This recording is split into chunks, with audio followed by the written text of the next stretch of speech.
So hello, everybody. Sorry, sitting there watching myself in the delay like a fool. Welcome to another WineShark Wednesday, everybody. Yes, to David Mary, yes, welcome back, everyone, indeed, after a week of kind of craziness due to the polar vortex and all the other kind of stuff down here. Power mount outages and intermittent crazies. So, yeah, anyway, I hope everyone is doing well. And mostly that lets you guys know that we're doing well. We're doing just fine out here. All things considered, nobody that I in my personal circle was highly impacted. There were some uncomfortable times, but there you go. So, needless to say, during the whole cold freeze, I thought about ice a lot and decided to do a theme about ice wine today. So, we're going to talk a little bit about that. But to give you a little bit of what's been going on and the new things that are going on at Wine Shark. So, been more work on more new products or different ways of doing different wine things. So we've got our date night wine packages for delivery are now on sale. I just did a deal with Groupon to sell those and put them up on WineShark.com as another object. So they're kind of fun. Get an opportunity to go just have a quick visit and most importantly, get a very quick hit of wine knowledge with an excellent charcuterie and yours truly teaching a little bit about the wine in question before leaving you to an excellent evening on your own. Also working on a Wine Shark charcuterie board idea overall, which should be pretty neat. Stand by for info on that. Also reintroducing the concept of the Facebook mini classes. So we did one back in December, but we're going to continue doing them probably through June at the very least to test out the platform. And they are 20 to 30-minute classes, single topics, and they will be repeating. So I'm going to do a basic wine class probably every week. I'll do a class on France every week. But the cool part about these is they are not drink-alongs like the Friday night classes are. Rather, you bring anyone you want because it's not going to be about one particular wine. We're going to talk at a general level about the wines of France, how to read a French wine label, hit the major regions and discuss things like that. It's a very great way to get introduced to the topics and hopefully something to help expand the audience and offer folks that are new to the wine world, a good look inside of what we do. So that's kind of fun. So I think we'll probably each of the four old world countries will probably be our focus for the first little while, plus basic wine tasting. So that could be kind of neat. And the cool part is if you miss a show, you can always come back and catch one in the following week. So we've also got live events coming up. We've got what else? We've got Girl Scout cookie pairing this weekend. We had to postpone the beer and wine food pairing, but it's still on. So we're gonna do Girl Scout cookies this weekend, food and wine and beer pairing the next weekend. Those are both events with Amy, and then yours truly will be hosting a Wine Shark Spring Fling on the 13th down at Reunion Tower. So tickets for all of those are available. They're on Facebook underneath the events, and they're available via Eventbrite and various channels. So then we've got this weekend, we've got Friday night, we'll be doing South African wines on wine styles. So the wines are listed up there. You can go get them at Total Wine and join us on a very interesting and highly underrated wine producing country. Anyway, so tonight's theme, wine made of ice. Well, not quite, but with our whole frozen whatnot, we just want to talk a little bit about the effects that ice has on the infamous dessert wine known as ice wine. So ice wine is a dessert wine that is made from grapes that have been frozen while still on the vine. And this is a key and interesting point that I think a lot of people misunderstand. It has to be in almost all the countries that are famous for making it, the United States, Canada, and Germany, also Austria. They have to be frozen on the vine, which is an interesting kind of idea and a tricky thing to accomplish. So the grapes must freeze naturally, meaning you can't pluck them, then freeze them inside the winery and then squeeze them. Okay, so you can't fake it and have true ice wine. These grapes are largely free of the Botrytis cinerea, the noble rot, which is a big function in making other styles of dessert wines like Sauterne. So the challenge here is they've got to keep these grapes very fully ripened all the way into a very late harvest season, and keep them tended up until the time where that first real freeze locks in. It's considered a fairly risky wine making procedure because the frost and the freeze aren't like on a schedule, and they may not come soon enough. If they don't, if the weather is not just right, the grapes will end up rotting on the vine, and you basically lose the crop, which is no good.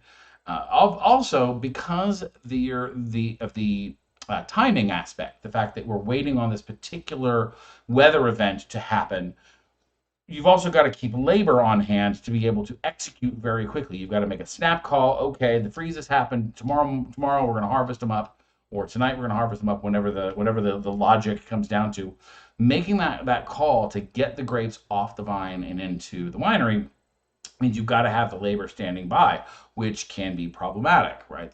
It's not like there's each winery slash vineyard employs their own grape removal teams. They don't have people harvesters that actually just that work for there. Harvesting is very much a a single group of harvesters might work a whole region, if not multiple regions, during a particular season. So that idea of when you pull is very integral to that as well. So the idea of this is kind of it builds additional risk into it, which we're going to talk about what effects those have as we go through the show. But the grapes are also pressed while frozen. So this is where the confusion comes about them being frozen. They freeze on the vine, they pluck them frozen, then they get them into the winery and start pressing immediately. What this does is the water is the content is what's locked up in ice in the grapes, whereas sugars and the other solids do not freeze. So you can squeeze the grapes and press free this grape juice that is highly sugary and not very watery. It's very concentrated and it produces very little juice, but it does produce a very intensely flavored product, which is what we are seeking. There's some evidence that this process actually dates back to the time of the Romans, but really in our modern context, like much of our modern winemaking tradition, it was kind of started up in the early 1800s. That's 1830s. There's a monument in Germany to the first ice vine pressing there. And that's kind of considered the start of the real engine of this being a regular thing that was produced on purpose. So ice wines are produced to concentrate flavor. They are wines of intensity, but require a very delicate balance game. You've heard me speak before about balance in wine in and of its factors is probably one of the most important things to our enjoyment. When we find wines that have good harmony in their major features, in their sweetness, acidity, in their alcohol, in their tannins, these are the types of things we look for in the balance world to help make the wine feel right, taste right. And you can imagine if you start tweaking with the idea of you're taking water out and you're getting this very, very sugary juice, what are you going to do with that to help keep that thing in harmony and in balance and make an enjoyable product? So, like some other styles of dessert wines, this process of locking in the ice and then pressing and then fermenting messes with the ratio of water to sugar that is being produced in the grape juice. It's concentrating those flavors. This is similar to what we see in dessert wines like Sauterne and Tokai. They're the wine styles that have Botrytis cinerea, the noble rot, or even Beerenauslese, Trockenbeerenauslese Riesling. These have that fuzzy mold, and that mold draws out the water and increases that concentration. But they do it they do a similar concept, but they do it in a different way. Right? So in other words, you're getting the similar effect of concentration. Now, the trick here, though, to retain that balance is to offset sugar with acidity. Now, the previously mentioned styles, like Sauterne, they begin their lives as very high acid grapes. These high acidity to begin with helps balance the long run. Okay, so high acid grape varietals are one way. The other trick is to mitigate the fermentation process and make sure that you're doing all of the fermenting in the right way. to give you a sense of the sugars and acids and just by the by the numbers here, let's talk about things a little more scientifically. So we've spoken about sugar levels in wines. Dessert wines are generally considered over 150 grams per liter of sugar. Okay, so the ice wines generally range between about 180 to 320 grams per liter. Okay, they're in that kind of range. So a median point of about 220 grams per liter. Um, that's pretty sweet. To give you a comparison for that to other things that we put in our face, specifically things that we drink, uh, a Coca-Cola is right around 150 grams per liter, right? So at the bottom end, it's sweeter than a Coke. At the top end, it's sweeter than like Central Texas sweet tea and that you find at every barbecue restaurant. The stuff that's just mind-numbingly sweet and just over the top. But that's it by itself, right? What we want to do now is we also want to make sure we add in acid to balance out. These high sugar levels also mean that the fermentation process takes a long time. Remember that sugar is fuel for the Enococcacini, and it basically feeds that bacteria, feeds that yeast, and the yeast produces carbon dioxide and ethanol. So if you've got lots of sugars to eat, those yeasts can just keep going and going and going. And so what they actually do is they use very specific types and special strains of yeast. And the process takes along the lines of months to ferment. Comparatively, most table wines only take either days, sometimes even weeks to ferment. A 3-week, 4-week fermentation is considered very long in the table wine world, whereas months-long fermentation for ice wine is considered normal. So it takes a lot longer to do. Remember that for a little bit later. So we've got high risk, takes forever to ferment. And as well, we want to balance out acid. So we talked about the sweetness level of these. How do we balance those out? Well, what we do is we want to make sure we retain a degree of what's called titratable acidity or total acidity.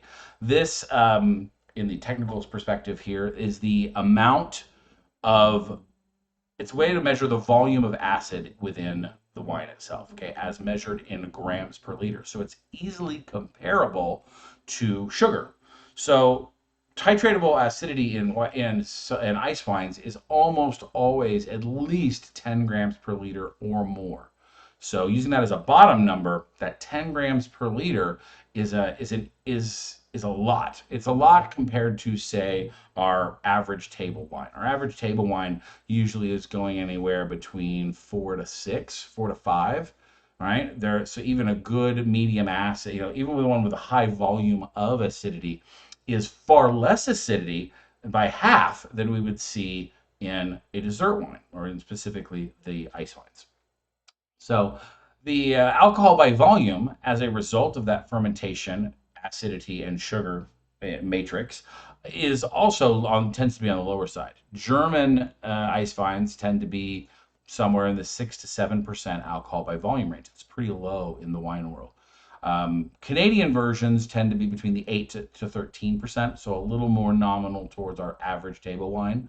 But that idea of that they can be a very low alcohol alternative as far as dessert wines are considered, which again can be used to a lot of benefit. Alcohol, remember, as a warming element of the way that it feels, like it makes our mouth feel physically warm. It also lightens up viscosity within the wine, right? The alcohol feeling thinner in our mouth than the more viscous grape juice / water content. So that lower acid in German wines means they tend to feel a little slicker, whereas the Canadian versions taste a little bit more towards the standard table wine style that you're used to. So if you look at this, like if we just kind of sum up all the numbers that I've been kind of throwing at you to put this in perspective, if you've never had it, ice wine with the residual sugar somewhere between, say, 180 and 320. We'll use the mean number of 220. With about 10 grams per liter of titratable acidity, gives you a ratio of about anywhere between 1 to 18 to 1 to 20, 1 to 22, 1 to 32. So what we're looking at there is a very different ratio of acid to sugar, but it's still a lot of acid. It's the overall amount of that in the glass that really kind of makes up for the fact that this wine is very sugary to begin with. Um, Dry table wine, by comparison, say, in fact, actually, I used the Chardonnay that we're drinking today for the grocery store grab. Um, Dry wines generally have a residual sugar factor somewhere between 0 to, say, 5 even grams per liter. Now, if you're on the high end of that, let's say 5, and your titratable acidity is about 5, you're looking at a 1-to-1 ratio. So there's as much acid as there is sugar. They're actually even, and that's where because of that, that low level of sugar is far below your detectable threshold. You don't even really taste it. Hence the idea of a dry wine.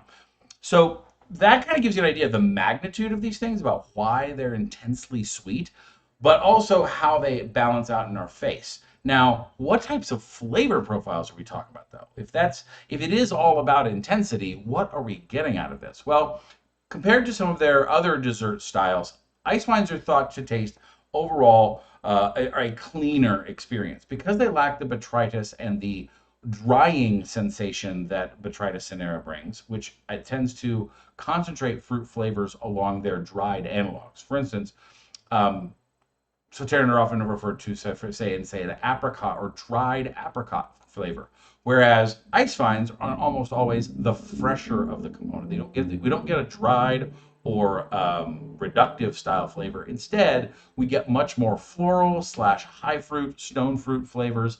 They tend to lack minerality because the minerality is masked by the sugar content, but they tend to have this nice floral, sweet, ethereal kind of thing going on. The reason that so many people seek them out is because they have this delicacy that is unlike so many other styles of wine. For instance, many table wines, because of their higher alcohol by volume, you're missing out on some of the delicacies of the fruit that may be there. That's why lighter alcohol wines can be more gentle, more subtle, and more nuanced than some of their big alcohol cousins. Again, this varies from wine to wine, region to region, and producer to producer, but in that broad sense, that is why they are so highly prized. And speaking of highly prized, we've talked about a couple of factors here, but what the total of this construction method, etc., builds up to. If we think about high risk, we talk about low yields, we talk about high handling. There's a lot of storage and long fermentation process. The bottom line is that ice vines tend to be more expensive, like most dessert wines, than their tabletop counterparts.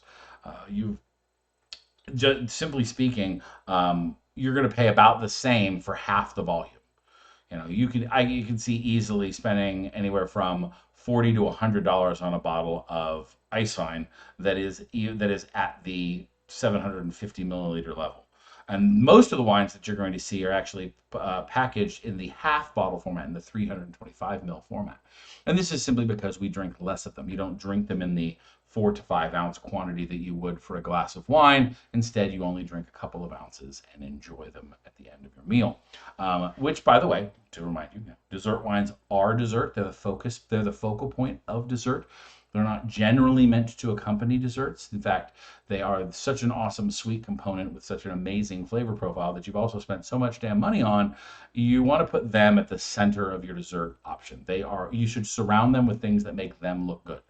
Fresh or dried fruits, a cheese tray are most common, but they're a perfect example of what you can do for those.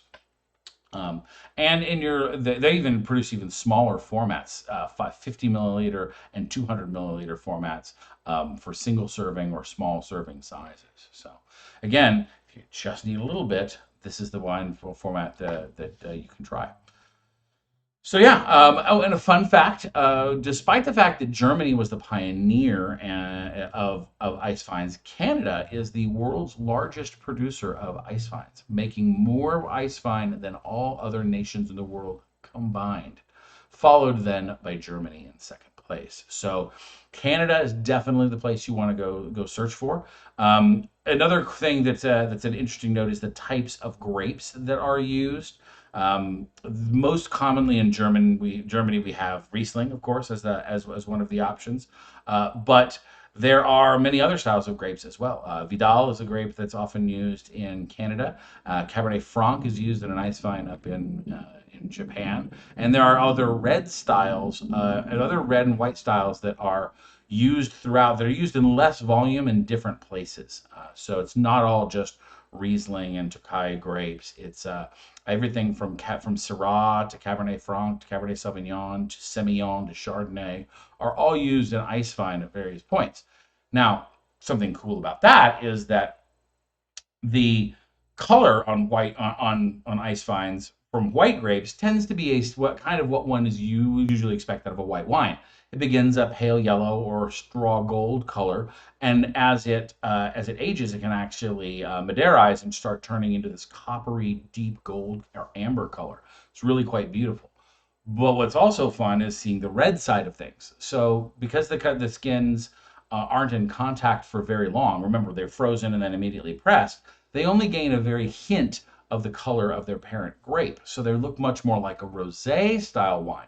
They have pink to light burgundy coloration, and then basically kind of, they don't really do the same thing. They don't quite darken as much, but they'll get this more coppery tone as well. So very interesting and pretty wines to look at that have their own unique approach to how wine is made. So anyway, very cool stuff. I think you guys should definitely go out, find, and try some. We're going to be doing a show on white dessert wines coming up, I believe, in the end of April or first week of April. So look forward to that. If you guys want a full deep dive, I will very likely put ice vine on the list.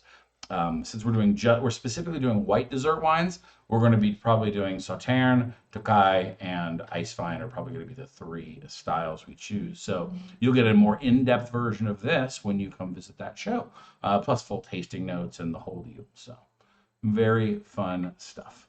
Well, hello to Miss Donna and to Miss Barbara. I didn't see you guys come in. I was busy reading my notes. But I hope everybody's doing well.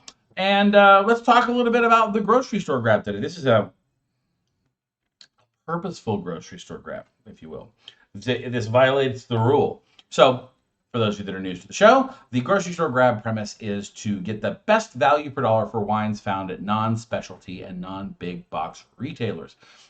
Generally speaking, we choose them without prior research. We base it on the label only. However, today I wanted to try something specific for the upcoming show this weekend. I have my doubts, I have concerns, and I wanted to back check my winemaker knowledge. Little pro tip, pro secret: we don't always have the chance to try the wines that we're pairing with the foods that we're pairing in some situations. So when that luxury is not available, we have to rely on experience and gut to tell you, hey, this should work. This is by the books how this goes. And I would say 8 out of 10 times we're probably right. But there's that other 20% chance where you could just be talking out your ass and not know what you're doing. Or instead, a wine might throw you where it's supposed to be a particular flavor profile. Remember, just because you know the grape and the region doesn't mean that the wine's going to follow its traditional and typical style. The winemaker has a huge influence about how that wine is produced. And quite frankly, as we've learned, reading the wine labels sometimes isn't very helpful for getting information when it comes to how a wine tastes. So that being said, we're checking something here. And so let's go over to the label here. Today's grocery store grab is the Sonoma Coast 2018 La Crema. Now, we featured the La Crema Pinot Noir early last year, but this is a new wine as far as the show is concerned. So Sonoma Coast is its AVA, so this is good. When we talk about label focus, what we want to know from the wine label is what's in the bottle, where's it from, where the grapes are grown, basically, and then what does the wine taste like. This is the major kind of thing. We want flavor words, specific ones, and we want to know food pairings if available, and if they are available, the more specific, the better. Okay, so this on the front of the car, the front tells us the first two things. What's in the bottle? Chardonnay.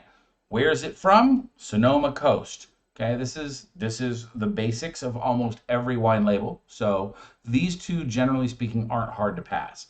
Now, if they're really good, what they'll do is they'll also tell us if they have any blending of grapes, what percentages they're using. That will be evident on the label. But in this case, on the front of the label, very simple. Really kind of, they're going with a very, elegant, minimalist kind of thing going on here. The back label, on the other hand, is where it's sadly a little disappointing. They've got 40 years of winemaking excellence. Well, that's cool. We're very proud of you. Oops, hang on, we gotta pause that there. So we're very proud of you. The verbiage here of capturing the unique personality of cool climate vineyards since 1979. La Crema Vinera, the best of the vine. Visit our estate and learn more at our website. This doesn't tell me anything about what this wine tastes like. It only tells me about them as a winery and what they as a winery are proud of. And that's a little disappointing. For being a pretty big name within the industry, these are, I believe, owned by the Kendall Jackson family of wines. They are not doing a very good job of selling me on this. They're letting Chardonnay, the word, do the thing. Now you see the back label here, it says Monterey.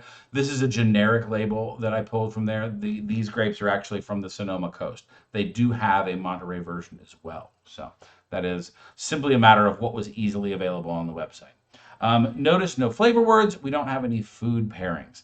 And as I have spoken to you, my friends, at length, grapes are not just one thing. More than anything, Chardonnay is the most popular and planted white wine grape on the planet. And it comes in a lot of different styles.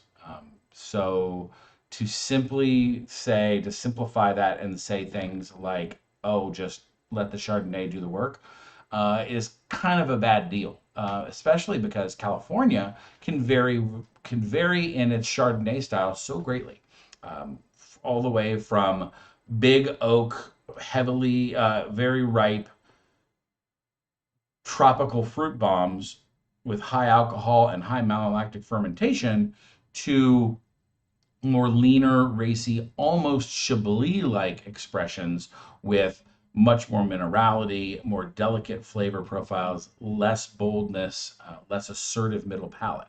So this wine isn't doing us any favors on the label as far as telling us why we should like it. So that was disappointing. Now, I know this wine brand, and the reason that this was chosen today was the preparation for the Girl Scout cookie pairing. As I said, I had doubts about whether I was pulling the right lever here. So this wine is to be paired with the Toffee Tastics that I'm going to be serving at the Reunion Tower on Saturday. So I am aiming at pairing in particular the buttery nature of a good California Chardonnay, a malolactically fermented version with just the right hints of acidity, of low acidity, that'll help kind of blend into that toffee and allow the brown sugar notes of toffee to come forward, right? That smoky kind of toffee caramel thing that we like, that burned sugar, cooked sugar thing. So let's at least try the wine and we answer three big questions. Is it well executed? Is it on style? And is it worth the price tag? So the first question, we're just going to kind of run down the thing. It definitely, as far as looks, it has an iconic Chardonnay deep gold color, heavy on the straw, on the nose. It's got some good fruit aroma. It's got a good, and what I mean by there is good in intensity. It's got a high degree of aromatic going on, and what I'm smelling are are trending towards that warmer fruit flavor. So I'm thinking about things like it's got a little bit of pineapple, maybe a bit of Meyer lemon in there, and a pretty good degree of toastiness to it. You can smell a little bit of the oak if you know what you're smelling for. You've got a little bit of that kind of vanilla-esque burnt toast kind of thing going on there. So this is going down the right line so long as they don't beat me over the head with the oak stick. This will be right what I'm looking for. On the, yeah, because you can definitely smell that butter and oak if you just keep swirling it around. I love it. This is good. This is what I want. Think about this with toffee. That's where we're aiming. So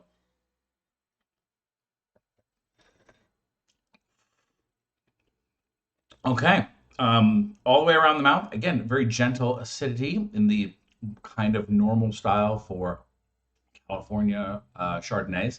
They tend to be malolactically fermented and then fairly low on the acidity scales because they harvest ripe, which then costs the grape some of its acidity, and that gives us a nice little Nice little hint there of butter, and the Meyer lemon is still kind of in the front of the mouth. It has a nice degree of that vanilla, tannin, and oak without being overbearing. What I like about this wine is that it is pretty well balanced, all things considered. It is riding that fine line between overtly fruit bomb and overtly butter and wood.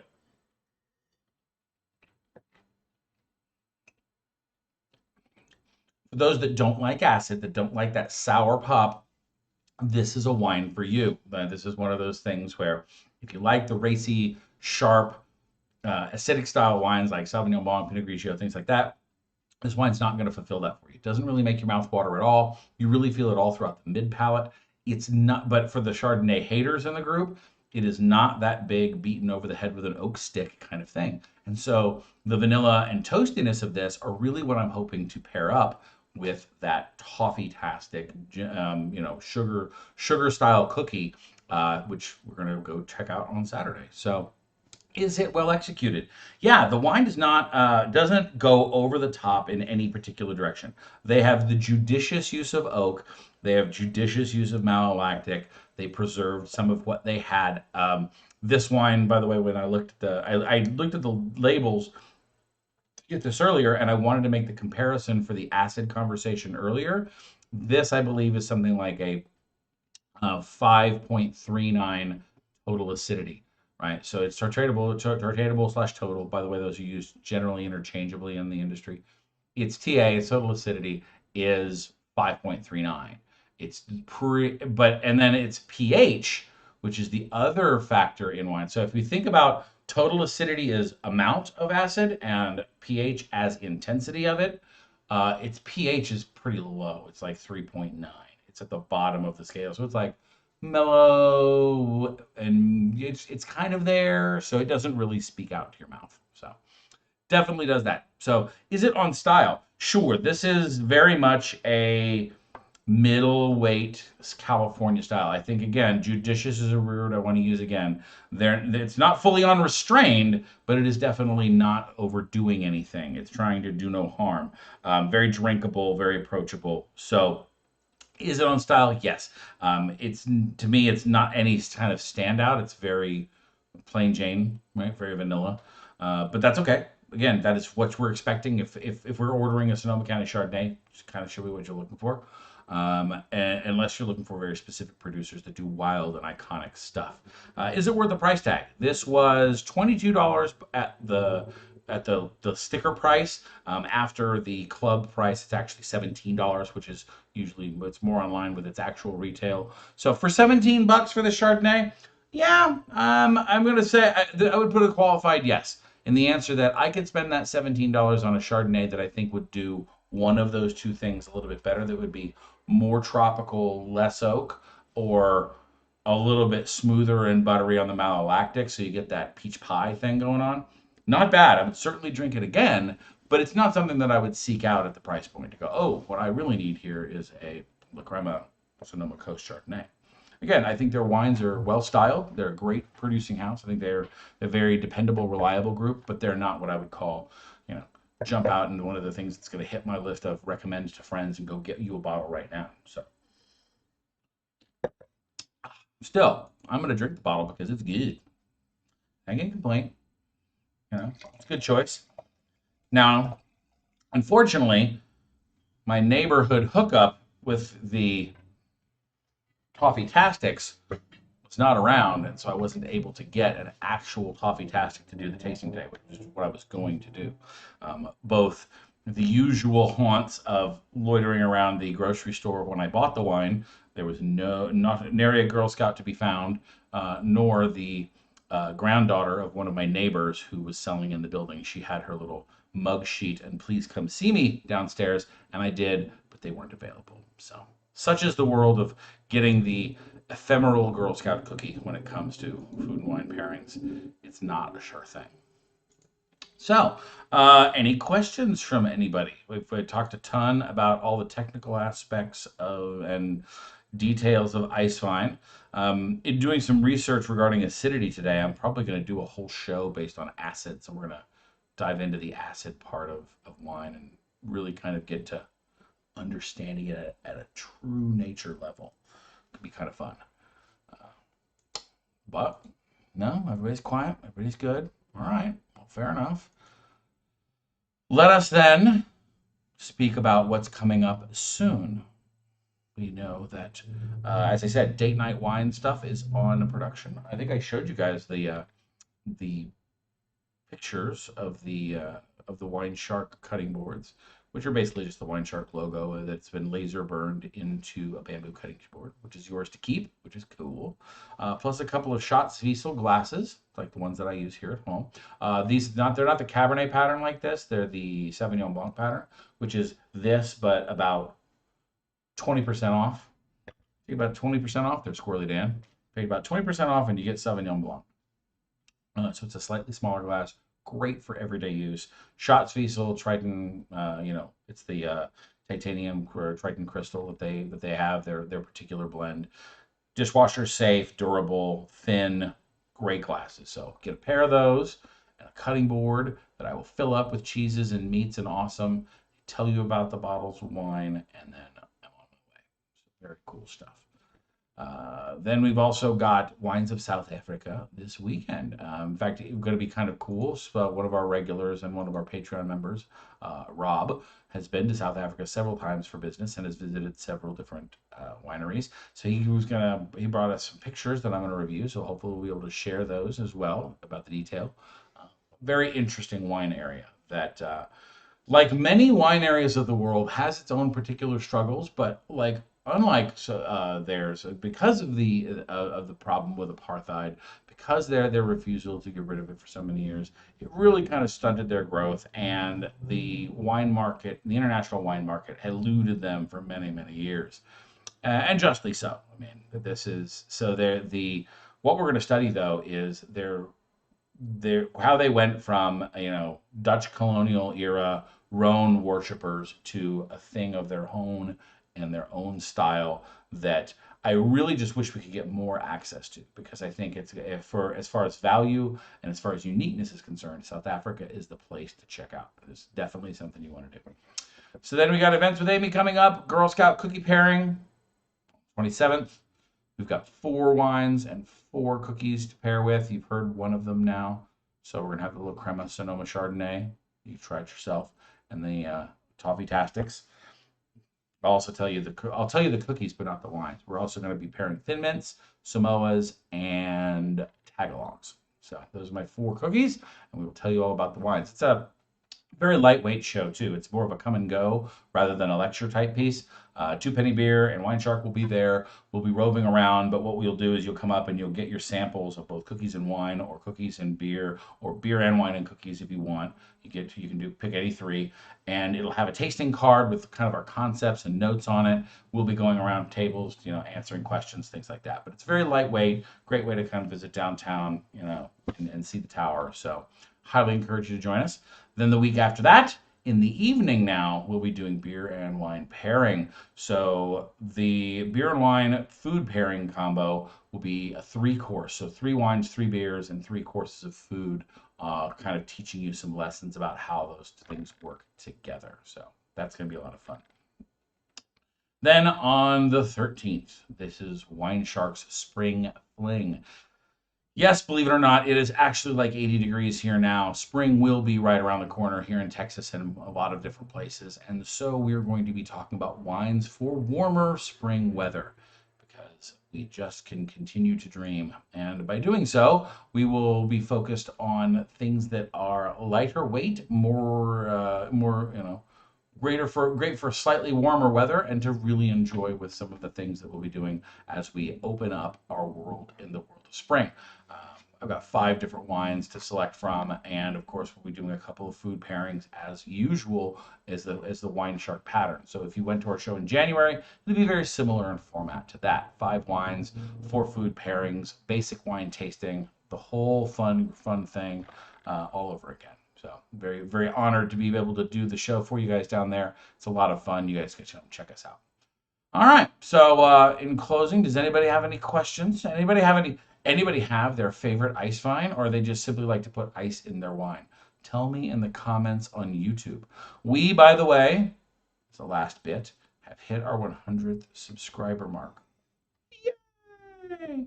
This is cool because I promised you guys a show by Flynn Markley, my alternate ego that plays at the Scarborough Renaissance Festival, which, by the way, is coming up in April and May. So the tickets for that are on sale, including the list of weekends for Scarborough Renaissance Festival.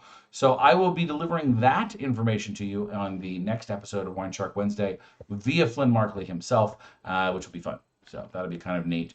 And I want to say thank you to all you guys. It's been amazing. It's in this year of progress that we all did from home.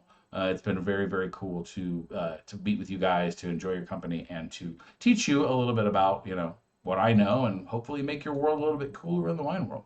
So if you like what we're doing, hit that like button, hit that subscribe button. If you're not a subscriber already, do become one. That's kind of fun. We're going to be getting our own URL, so we get to be youtube.com/wineshark. Yay.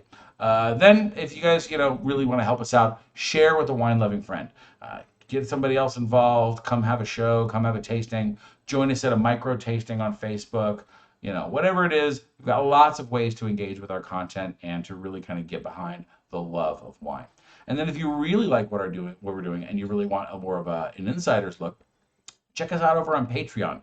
If you support us over there, it really helps the channel, helps things. It really kind of gives us a direction about where we're going.